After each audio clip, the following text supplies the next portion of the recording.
Hi everybody, this is Thomas Wynn from Wynn Capital with the 2025 first quarter market review. On the screen is all my contact info, so reach out anytime if you have questions or comments. Here's the first slide in the review, and it is for the first quarter. There was a mix of performance across investment classes. US, of course, was down, but developed countries, Europe and Japan, etc., were up. Emerging markets were also up. China is part of this, and we'll see that China has had a positive reaction to the tariffs instead of a negative one. Real estate was up, and so global real estate was up. We have some real estate investments that are performing well, and then the bond market was up.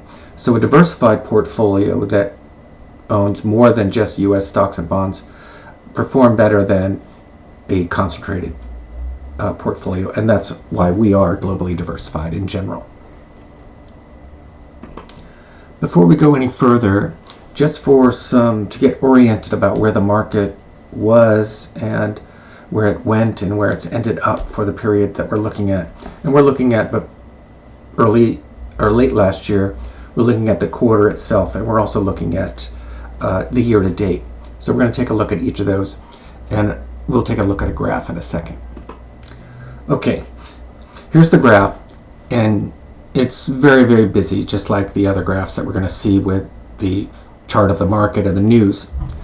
What I wanted to take a look at is that the day of the election was the 5th. The next day, Trump was declared the winner, and the market jumped about 2.5%.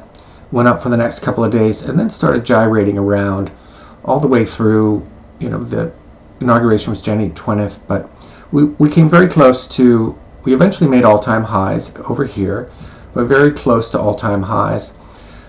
Various news items came out, forced the market down back to this middle range where it remained sideways for almost 2 months, maybe a little more.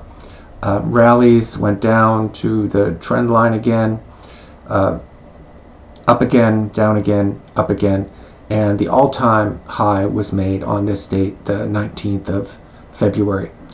After that, various investors in general just got very, very bearish. There was a decline of about 10.5% over the course of 3 weeks.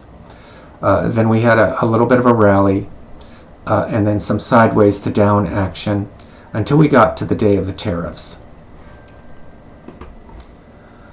On the day of the tariffs, which was a Wednesday, the 2nd, the market was up about 1%. The announcement was made after the close, so the market had a day. People thought the tariffs were not going to be too harmful, and after the close, the announcement was made, shocking everyone. And so the following day, even that same day, in the after-hours market, which starts at 4:30 or 4 o'clock East and 1 o'clock in California, the market went straight down in the pre-market, opened down, and then went further down on Thursday. Friday, a big gap, another down day. Monday, the following Monday, was an extremely volatile day with the lows all the way down here with spiders around 484, and the went as high as 522 on the spiders, ending the day right here. Now, we have ETFs which allow us to trade during the day, also in the pre-market and after hours. And in the pre-market, I usually get up before the market opens. The prices are very low, and I did buy for many clients that needed to be rebalanced. I did buy spiders around that area. It was 488 and 492 were the prices, or actually I think 490 was the average price. So we did rebalance at that. There's some skill and some luck. I usually rebalance on a 20% decline and other declines, but we did a fairly large rebalancing at that point. We also sold 25% of the hedge to lock in the gains. I think the thing had gone up 300 or 400, or maybe 300 or 400%, and it's prudent to lock in gains when you have them. It turned out to be lucky timing because I obviously don't know whether the market is going up or down at that point. Happened to go up and you look smart, but I'm just following a set of rules. I'm not making any prediction that this is the bottom. We had the 10% rally after Trump paused the tariffs for 90 days, and now we've had very volatile moves. We went down the day after, we went down and gave up a majority of the gains. The next day we went back up, had a bad week last week, and then this week has been a very positive week. And we're at kind of a new, this was the day of the tariff, this was the first day you could trade. We actually have recovered since the announcement of the tariffs. Very surprisingly, that's where we are. I think it's going to be helpful to look at the performance of the firm, which includes all the clients, aggregated together, at 3 different points. One is at the end of the quarter. On 3/31, which is the date on your performance reports that will show your returns for the quarter, I'm going to look at the firm performance. Now your mileage may vary, as they say. Aggressive accounts were down further than conservative accounts, but there is an aggregate return for the firm, and we're going to look at that. We're also going to look at it on the day of the low, which is the 8th, I think. And then we're going to look at year to date, so you can get an idea. And I'll send you the preview is, even though stocks are down because of diversification, hedging, rebalancing, etc., all the things we do, we're down about 1% at the end of the quarter on the firm-wide basis, down about 6% at the lows, even though equities are down 21%. And again, it's no surprise that since we're almost at the same price that we were at the end of the quarter, we're down about 1% again. So let's take a look. Okay, we're going to look at these in order. So we're going to just look at the quarter. January 1st to the 31st. As a firm, we were just down a little under 1%. We're diversified, so our real estate, which are these alternative assets, made a decent amount of money. The aggregate equities, there's a ton of different sectors of equities. I'll go into that in more detail at a later time. But down about 4% all in. Balance is a mix. We have a small amount in target date funds that are a mix of equities and fixed income. Then fixed income itself, a good amount of money and a good return on that. Money markets, of course, are paying about 4%, so a decent amount of return on that for the quarter. If you annualize all these numbers, you see how much you make from fixed income. And then at the end, unclassified are derivatives. And we, at that time, at the end of the quarter, the rise in the price that I paid for those had gone up by about 50%. And so we had a profit of $270,000. So that's the quarter.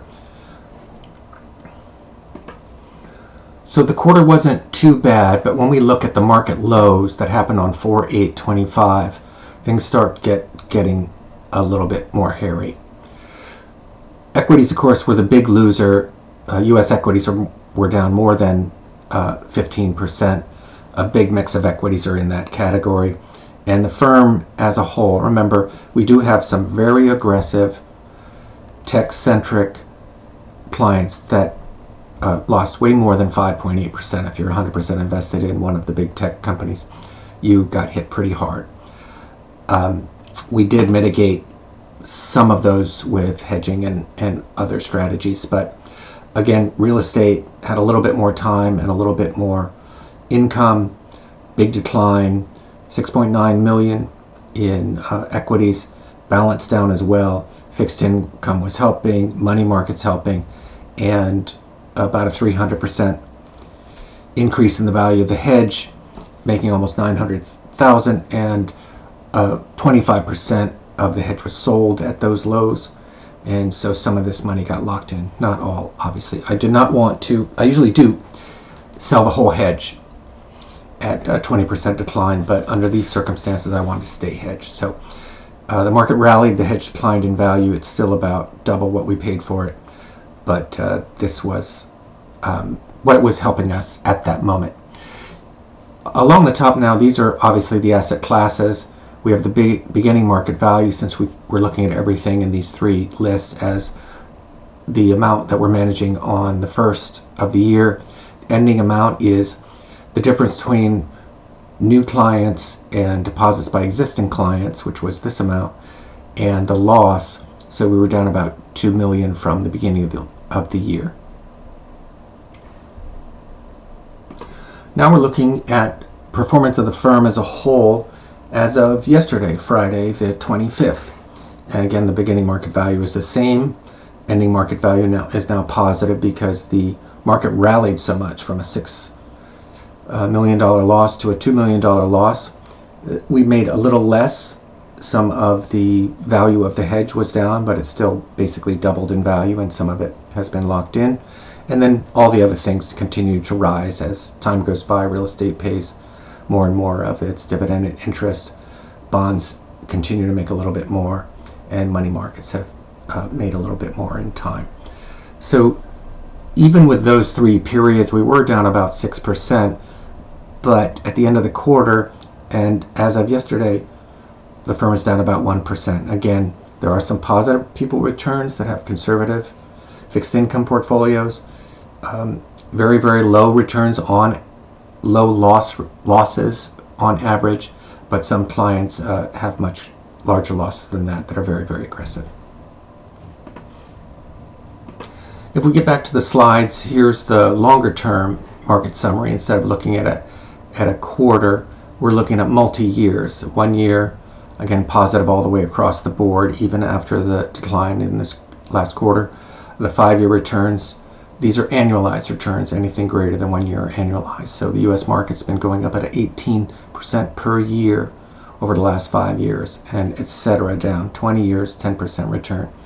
So money doubles at 10%. Money doubles every 7 years. So we've had something close to a tripling of assets for people that stayed in the market over the last 20 years, at least on your equities. Pretty positive all the way across the board for all categories, except the 5-year return for U.S. bonds was negative. Now we have a chart just from the quarter, from a very short period of time, from the beginning of the year to the end of the quarter, all the news that we all suffered through during the quarter.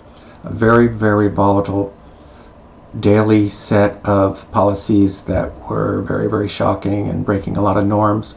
But as we saw, the market was virtually unchanged, or at least our returns were unchanged, and a small decline in equities. It wasn't until a little after the 31st that things started getting really crazy with the market.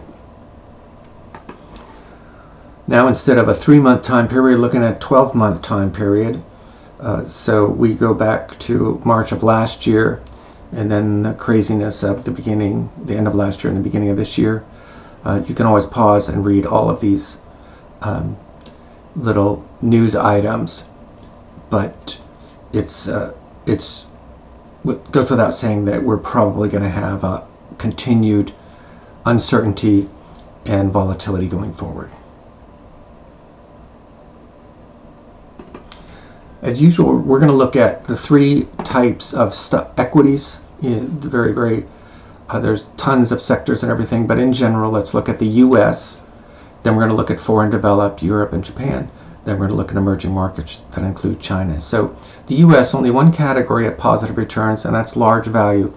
These are conservative stocks that don't go up or down fast. They usually have high yields or dividends, and large cap, down everything, and large growth and small growth were hit the hardest. Over in the international, as we pointed out before, positive returns.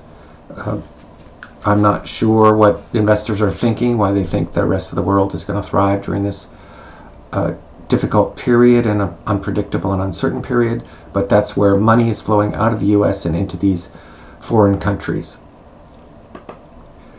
Emerging markets is especially interesting because it contains China. China will one day be considered a developed market, but right now it's still considered an emerging market. And it's the big dominant force in here. All the other emerging markets are tiny compared to China, but positive returns in almost every category except for small cap. Now we've got country returns. Over on the left, Poland had a 30% rise. On the downside, Thailand was down not quite 20%. This dark bar is the global average, and we were a little bit to the right of that, so we were a little bit more negative than average as we saw the U.S. did poorly compared to almost all the other countries. Now we're going to take a look at commodities, which are always volatile, but I anticipate even greater volatility during a tariff war. Natural gas up 30% last quarter. Soybeans were the worst performing. Lots of volatility on both, some up, some down. I continue to point out that over the long term, if you had told anyone that a basket of commodities would have negative annualized returns over the 15 and 20-year period, I don't think most people would think that. Most people thought inflation would cause these commodities to rise, but they've been a very, very poor bet. It's another example of concentrating all your assets into a single premise can sometimes lead to poor returns over time. And finally, the last slide is DFA's research department sending out a note basically that the non-US stocks had positive returns for the quarter, I think surprising a lot of people. And the three main targets of the tariffs, Canada, Mexico, and China, are up the most. So Canada has a small gain, China has a huge 20% gain, and Mexico has a 7% gain. Not sure what the premise is or what the thinking is, but that is what has happened so far. Okay, that's it for now. I hope you find this helpful, and reach out anytime if you have questions or comments. Thanks a lot. Bye-bye.